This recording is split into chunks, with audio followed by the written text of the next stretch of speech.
I've been thinking that the goal of this vlog is probably going to shift a little more toward maybe telling stories from my personal life, just because that's content that I have at my disposal. And there's a lot of stories, you look back on your life and you think to yourself, well, I didn't have a very interesting life. There's not a lot that really happened that's worth mentioning or worth retelling. It just feels like there's not a lot of content. But if you really look at all the little things that have happened, there's a lot of good stories in there. A lot of things that you've experienced that were formative or evoked emotion or made you feel good or bad. And all of those are stories that potentially would be worth retelling, because everybody has them, and yet we all tend to feel kind of alone on our journey. And I think the purpose of this is to share some of those things so that other people who have experienced perhaps things that are similar can help work through their own, challenges. And I definitely think that hearing other people talk about what they've gone through is a good way to help work through things maybe you are going through or things you have gone through, to sort of think through them or find a path to peace maybe.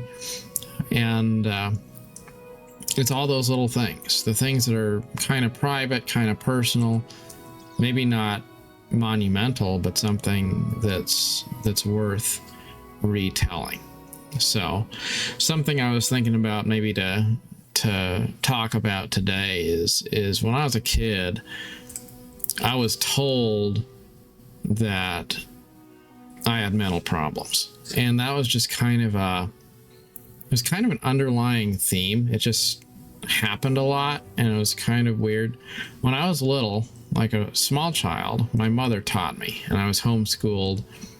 And she was a pretty good mother, I would say. Like, she put effort into teaching me a lot of things that I took with me throughout my entire life, like how to write good penmanship and how to play the violin and the piano and the cello and all sorts of different things she taught me. And she really put a lot of effort when I was very small into being a good mother. I think that she gave everything she had to trying her best to be a good mother. And she was a single parent at that time. And then as time went on, it started to change a little bit. And then she started to say that I had autism. And I remember she took me to these mental health specialists of various sorts, like psychologists or something of that nature. I just remember them evaluating me because they would give you like these little things that would be, oh no, look at that, I have died. Oh dear. Well, anyway, they'd give you these like ink blot things, and I'd be like, oh, look at this ink blot. What does it look like? Does it look like a bat, or does it look like a rat, or does it look like a bear, or like weird stuff like that. And they'd kind of try to figure out, like, are you okay, or are you on some kind of a spectrum or whatever. And they would say, okay, he's okay. Like, I remember this doctor told my mother I didn't have any real problems as far as he could tell. And I just remember she was in the waiting room and she was so mad about that. She was like, how dare you tell me what I know is wrong, because I know my kid has a mental problem and you are just not hearing me. And so she took me to more other ones, and eventually she found one that gave her whatever it was that she wanted. And then she went to the government and she started to collect a bunch of benefits by saying that I had mental problems. And then she got this caseworker. The caseworker helped her get more financial benefits. Like, and I remember once they came out to our house, and we lived in this subsidized housing situation. They came out to our house and they built this 3-4 foot tall chain link fence all around the house. And the reason why they did that is because my mother had made the case to the case manager that was supposed to be helping with my mental issues. She made the case that I would wander out in the street if I didn't have a fence to keep me in. And so it would be only fair that we try to get some kind of funding to build a fence so that I would be able to have a somewhat normal childhood and go outside. And so they did. I don't know how they did it really exactly, but somehow they helped her get this money to build the chain link fence. And the truth is, it had nothing to do with me wandering the streets or getting hit by cars. You know, my mother, then she started hoarding all of these animals, and she had all these dogs and stuff, and that's what she wanted the fence for. She had all kinds of animals, and then it was like living at the dog pound. Like, she was hoarding all of these animals. It's just weird and ridiculous.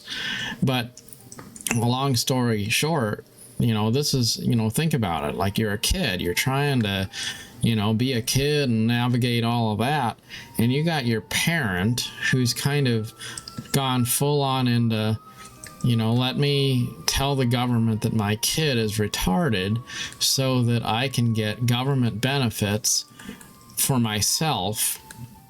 And, you know, as a kid, you don't understand this. You know, like, I remember her telling me that I would never learn how to tie my shoes. And she had this boyfriend at the time, this guy, Leroy, and, you know, it was unclear whether he was like her boyfriend or what he was anyway, but to me, he was like dad because he was around all the time. And I remember he would treat me kind of normal.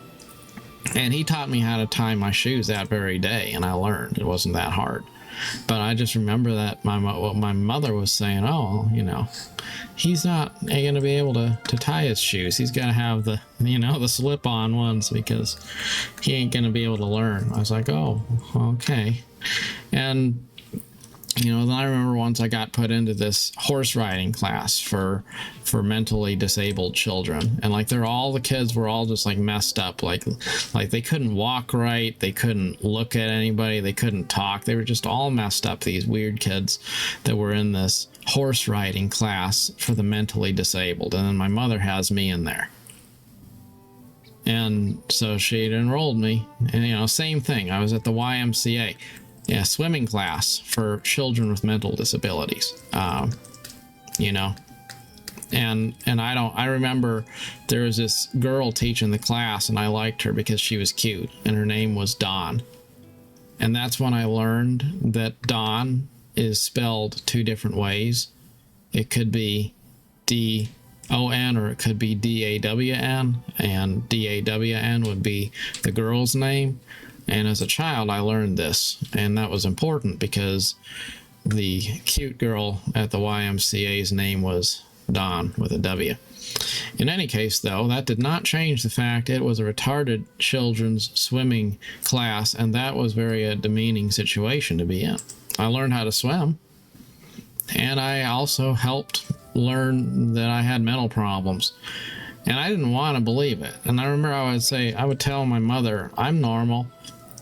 And she would say stuff like, oh, you are, you know, your brain doesn't work like other people. And that's okay that you aren't ever going to be able to, you know, have a job or have a wife or anything like that, because you're just going to be a little bit different and special and slow, and you can, you know, you can take care of me instead. And so, you know, it's one of those weird things. And, you know, my childhood wasn't all that bad. You know, like, it wasn't exactly abusive in the sense that it was, you know, so extremely torturous. Like, there's a lot of people who have these childhoods which are, you know, horrific, where something just absolutely bad, terrible is happening all the time. And, you know, I wouldn't say I was abused in the sense that I went through any sort of agony or torture as a child. You know, I had food to eat, I had shelter, I had my basic needs met. But that doesn't change the fact that some aspects of my childhood were really messed up, you know, and to kind of touch on this point, I think it's important to mention the fact that, you know, in life we go through things that are bad, things that are wrong, things that shouldn't be the way they are. We encounter this stuff, and then we think, well, you know, but it's not really that bad, you know. And then we feel like because it isn't extremely outrageously bad, because there's something, you know, somebody has it worse, that we don't have a right to be unhappy about the situation that we're in. And I think that that's not really fair, because it's true, there's always somebody that's got it worse than you, but that doesn't take away from the fact that sometimes when something hard happens, something that shouldn't be the way it is, when something unfortunate happens in your life, it still has an impact on your life, on your formative experiences, on what makes you who you are. It has an unavoidable effect on you as you go through things. And that's something you take with you for the rest of your life. And I don't think that you should ever, you know, take away from that. You should never discredit your pain or another person's pain just because there's always something worse.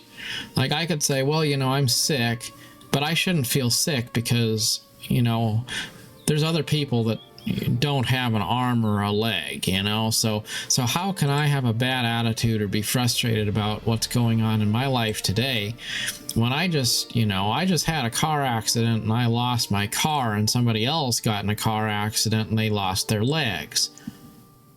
Well, it's true, but at the same time, that doesn't mean that you can't be unhappy when something tragic happens in your life, or that you can't acknowledge the pain when there's something that's difficult or challenging or negative that comes along.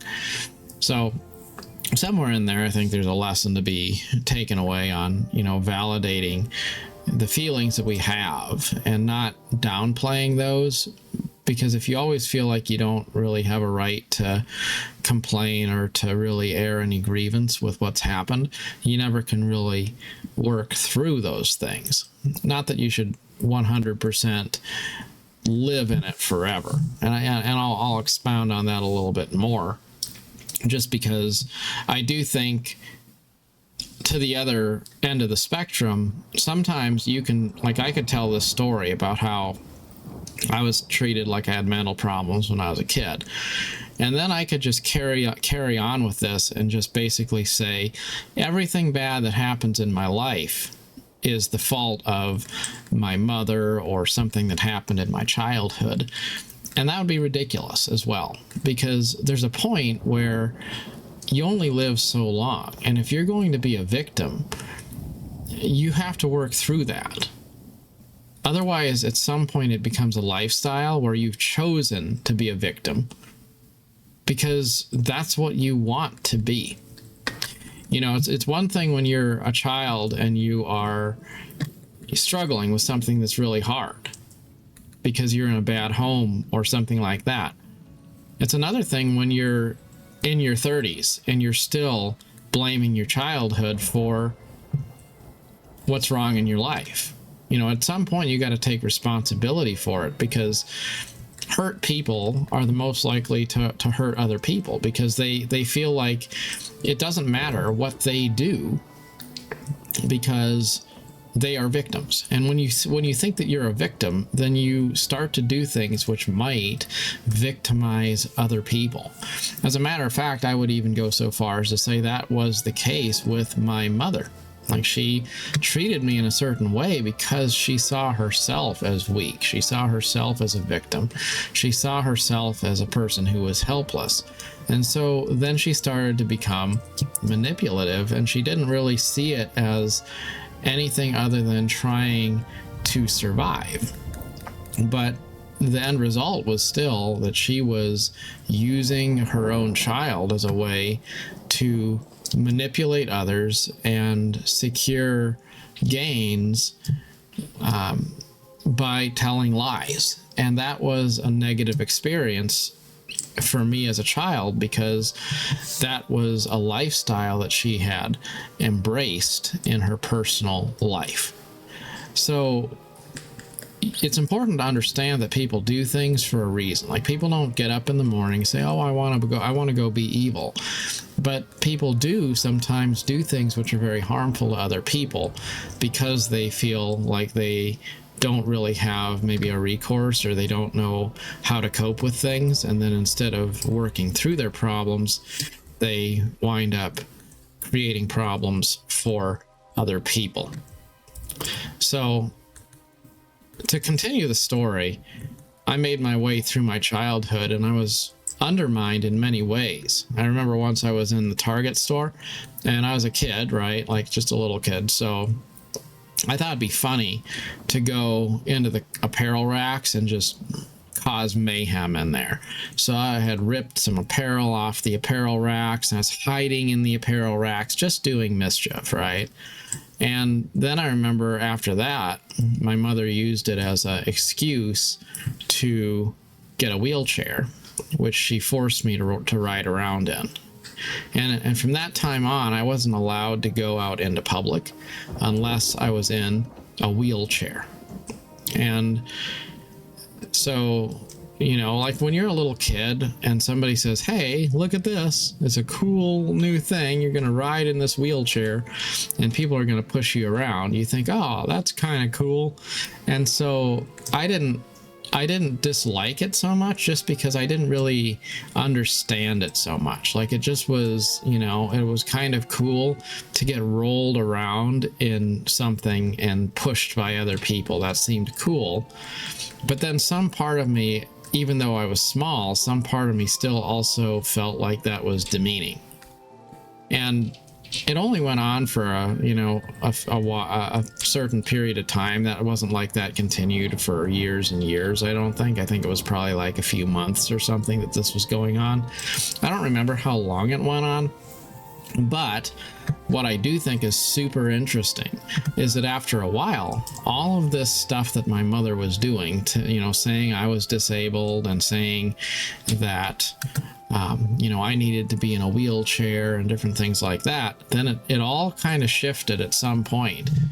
And then as I started to become a teenager, my mother started to you know, stop saying that I was the disabled one, and instead she started to say that she was disabled. And then she started refusing to go anywhere unless I pushed her around in a wheelchair. And she started to you know, go to a case manager and get them to give her things, because she had kind of self-diagnosed herself as having autism. So as time went on, all the things that she had told me that I was as a child, she started self-identifying as afflictions that were her own. And the end result was still the same, though. It was getting government benefits to have someone take care of her, or to be able to get Social Security money or whatever it was. And she just kind of sucked me into that life. And then it was kind of went without saying that her expectation was that I would just always take care of her.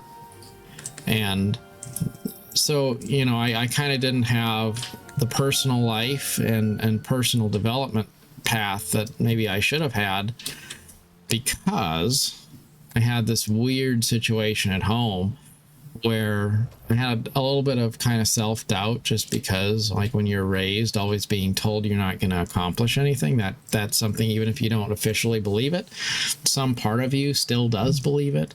And then as a young adult, there was just having my mother living with me, basically like a dependent child, and then feeling like, you know, I couldn't have women over, I couldn't venture out and feel like I had a life of my own. Like, there's a lot of things I just couldn't really do because I had my mother living there, and I had to kind of, you know, sort of take care of her then.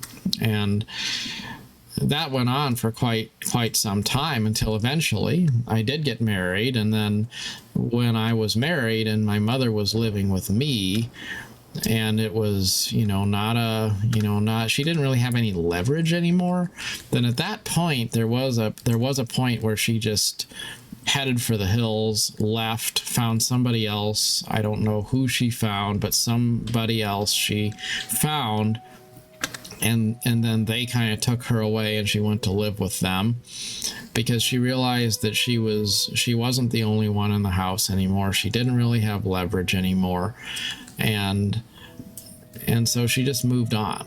And I guess that turned out to be a blessing in disguise because it eliminated a lot of toxic things that I didn't know how to escape, because you don't want to kick a member of your own family out of your house or out of your life, but there was no way to get around the fact that she was toxic, and the things that she was doing were based on lies and manipulation. And so then, now, like, finally, I guess now the truth of the matter is, my marriage didn't work out either. And ironically, maybe the fact that my now ex-wife was actually kind of mean to my mother, more so than I was a contributing factor to my mother leaving. And the weird thing is, it probably also wound up being a contributing factor to our marriage not working out. Because somebody who's fundamentally cruel will oftentimes be able to drive away someone else who's cruel. Because, well, it's like iron beating iron, right? And yet that doesn't change the fact that people who are cruel in their heart, they do cruel things. And having my mother and having my wife living all under the same roof for a little while there, it felt like it was really just living with two cruel and manipulative women. And so I was glad when my mother left, but then the crazy weird thing is I started to feel like almost like my wife took over that same spot in my life, and she started to be the manipulative person who was always trying to be controlling and always doing things that were kind of toxic. And that could be something for other videos to talk about that. Like, that's a whole different topic altogether. But all of this I'm saying because I wanted to build up to the fact that the things that happen in your life, they create a formative experience that you can't not be affected by. No matter how much you want to say, well, I'm not defined by my experiences, the truth is we're very much influenced by our experiences. And being told that I wouldn't accomplish things when I was small, I didn't believe it, but I still took that throughout much of my adult life, where I started to believe less of myself. I started to subconsciously believe, if something goes well, that's luck, and if something goes poorly, that's destiny. And I probably took a lot of that sense of not having any autonomy, not being able to choose my own relationships and things like that also clouded my relationships, and it sort of helped contribute to probably getting into a marriage that wasn't based on maybe the right values. And it's one of those things where when you start to build a superstructure on a bad foundation, you wind up having the whole house of cards fall down on itself because you didn't start off in the right place. And then you're just a little bit off center, and you can't really get right-sided until you let all of it fall apart, and then it all kind of fails. The house of cards comes tumbling down, and then you wind up basically with nothing starting over. And then you can unpack it all and you can say, okay, I'm going to build up better this time. And in the future, I'm not going to make the mistakes I've made before. You let some things go, and then you can kind of level set and start fresh again from the beginning. But that's really hard to get to that point, because you have to figure out some way to flush out all of those toxic elements that are, whether you realize it or not, casting a negative influence on your personal well-being and your spiritual wholeness. And it's not easy. It's not easy at all to get through those things, but you also have to understand that you can't take negative pain from the past with you forever.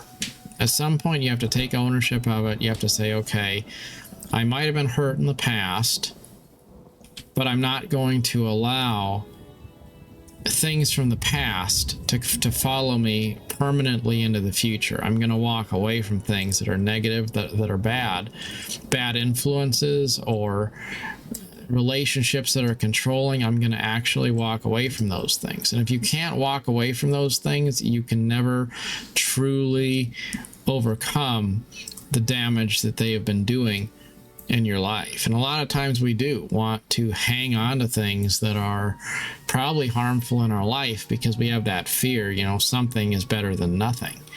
And then we wind up staying in a situation which is really bad.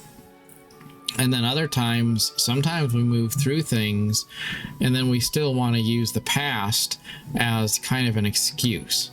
And that's also something we have to work through. You can't use your past as an excuse for your current bad behavior. Otherwise, you're just another succession of the same really bad lifestyle pattern of blaming other people for things that you should take responsibility for yourself.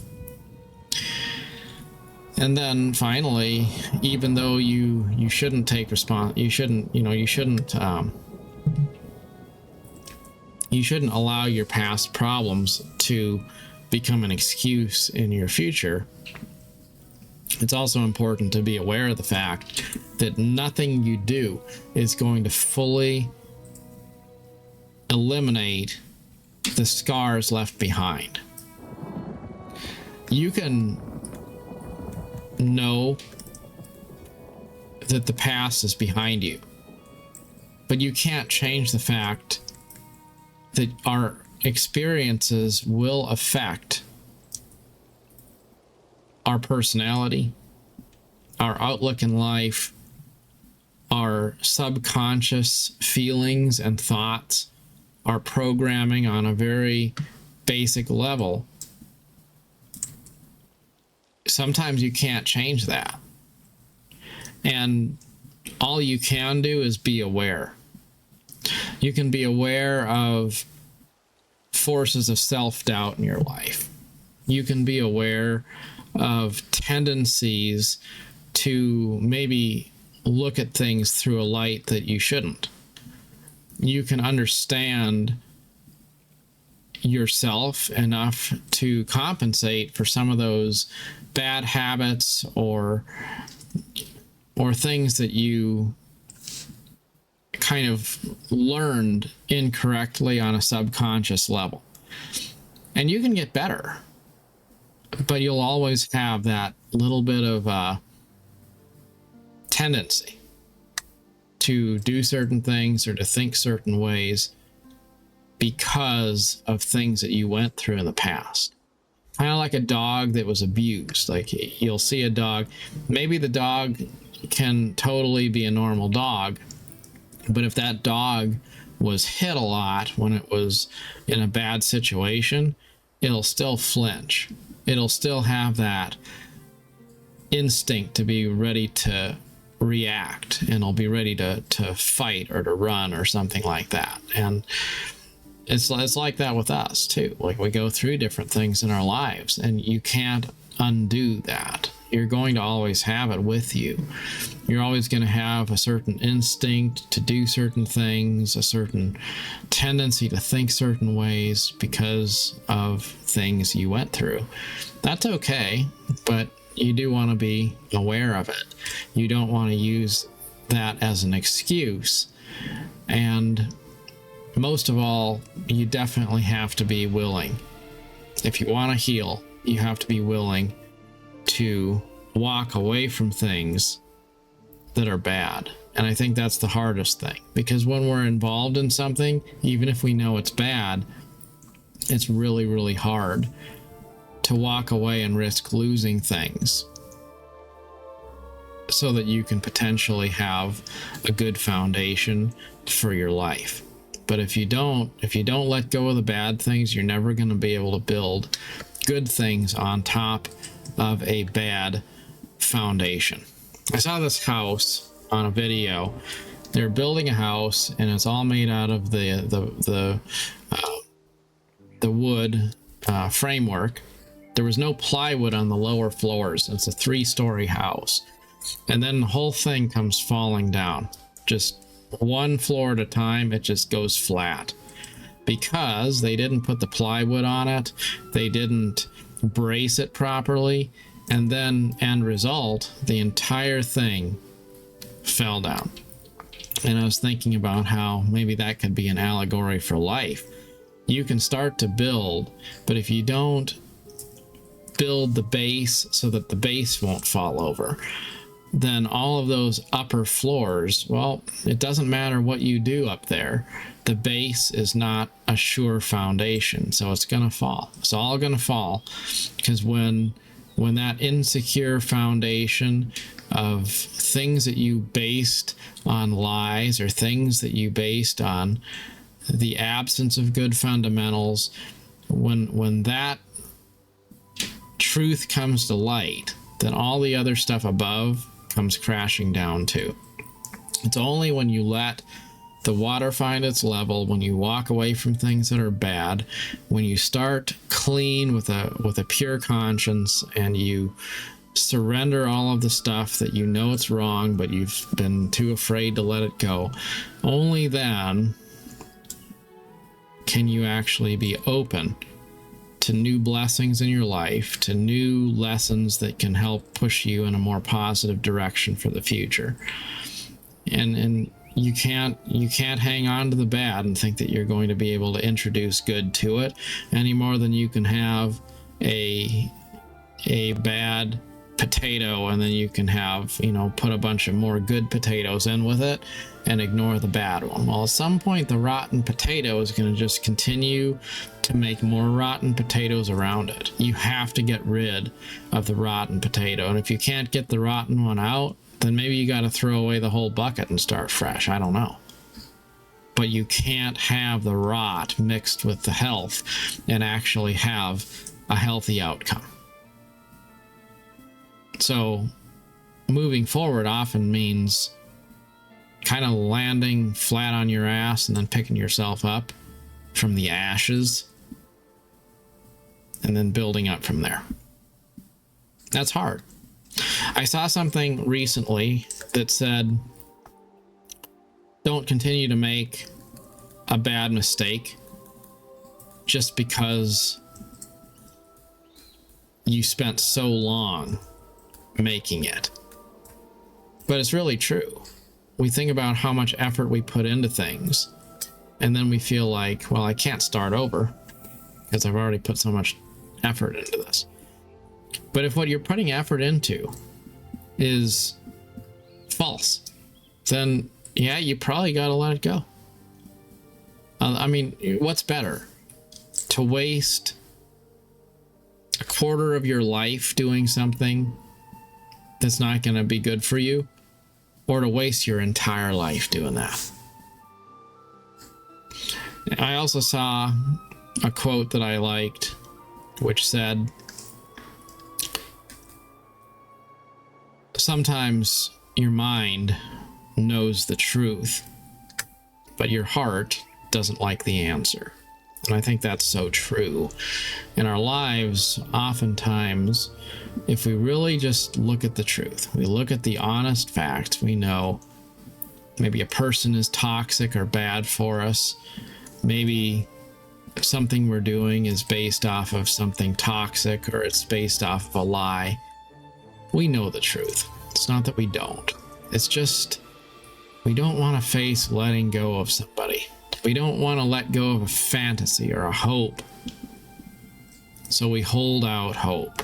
Even though we know, if we look at the truth, if we look at the facts, Doesn't really take rocket science to know that if somebody doesn't act honest, or they don't act like they care, or they're manipulative, or they're abusive, or they're harmful to us, it doesn't take rocket science to know if somebody is doing evil, they probably aren't a good person. But when it's someone close, it's somebody who you love, or it's a family member, or it's that job you've put a lot of years of service into, when it's something that feels meaningful to you, it's really hard to say, okay, this relationship has to go. Like my mother as an example, because I was talking about my mother throughout this video. I can't allow my mother to be part of my life because experience has shown anytime she's involved, she will start to lie and manipulate, control the situation, and do things that are dishonest. And I don't care for that truth, because I would like to have a good relationship with my mother, with my family, etc. But it's one of those situations you can't let somebody else destroy you just because you love them, or you care about them, or you want them to fill a void in your life. It's better for you to survive and to walk away from somebody else than it is for two people to be destroyed. And it's hard. It's hard to walk away from things. It's hard to set boundaries when that means that you wind up being alone. But it's also true that toxic, evil behaviors aren't something that define everyone. There are good people in the world. There are people who mean well, who will do right by you if you are open to them. But you can't really be open to good things if you don't first create room by letting go of the toxic things that you're continuing to hold out hope for. And there's a difference between investing in something that is good and then being patient while you wait for the return, and investing in something that you know right out of the gate, you know it's garbage. And that's just the truth.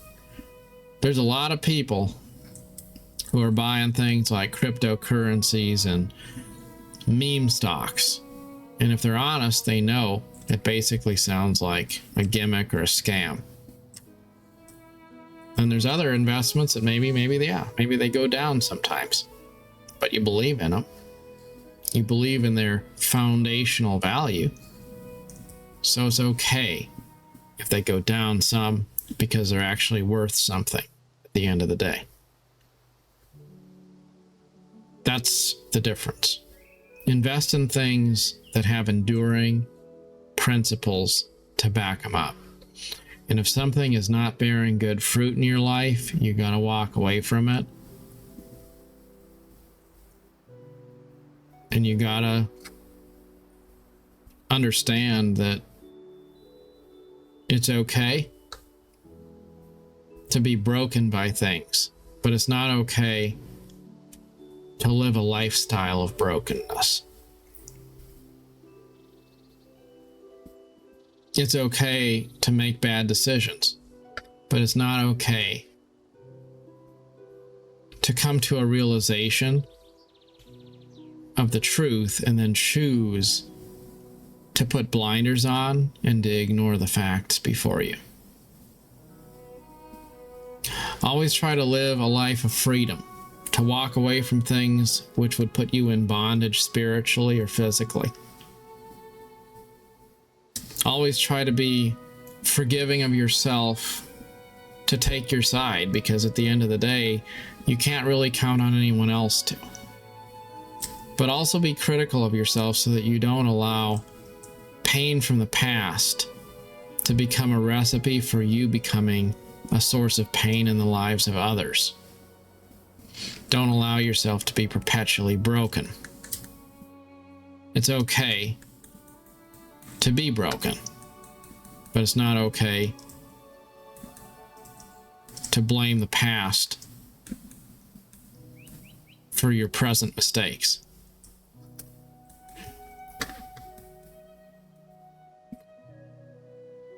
As always, good luck on your adventure. Till next time, thanks for watching.